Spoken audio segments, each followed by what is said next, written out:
Bom dia, estamos aqui com mais um Jornal do Povão para falar de um assunto não tão polêmico, mas muito comum no nosso dia a dia, a fotografia digital.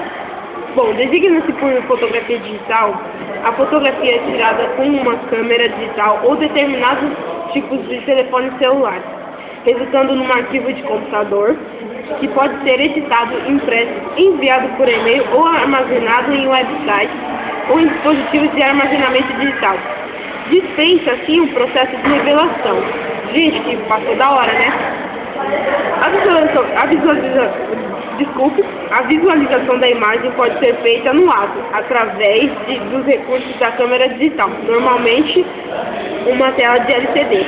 E a manipulação da imagem pode ser feita por um computador usando softwares, editores de imagem como Photoshop.